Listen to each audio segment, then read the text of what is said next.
Thank you Mono. Nilikuwa hapa nikasikia wakisema maandamano tuliachiwa sisi wa Kikuyu. Tukae ndani ya opposition.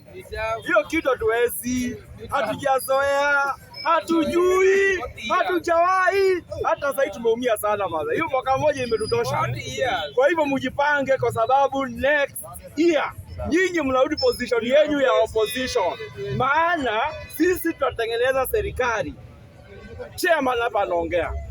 Mada ya kwanza ni kuhusu gunism.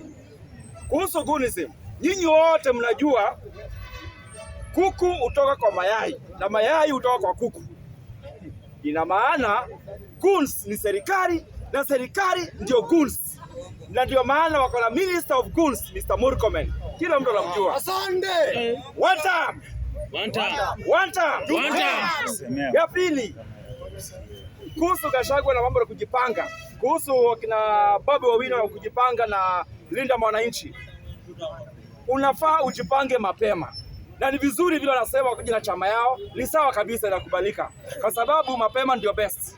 Na ndio sababu nakuja na swali moja nikitafuta mwanaume anaitwa Kalonzo Musyoka.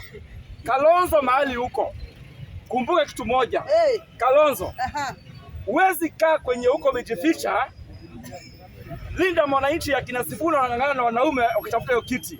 Gachagua anapiga upande wa left akitafuta hiyo kiti.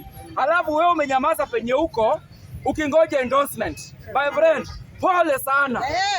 Tokea kama wale wengine. Ng'ang'ana. Waacha kulala. Tukutane kwa ground ukiwa na kwa meza na kitu yako. Si unyamaze penye huko ukingojea usaidiwe endorsement. Kama ni Gachagua ng'ang'ane kimwanaume, Sifuna na watu wake wapo ndani kwa meza wote kama united opposition. Lakini si Kalonzo umekaa kwenye huko ukingoja siku yako atuendosiwe. Hiyo pole sana. One time. Asante.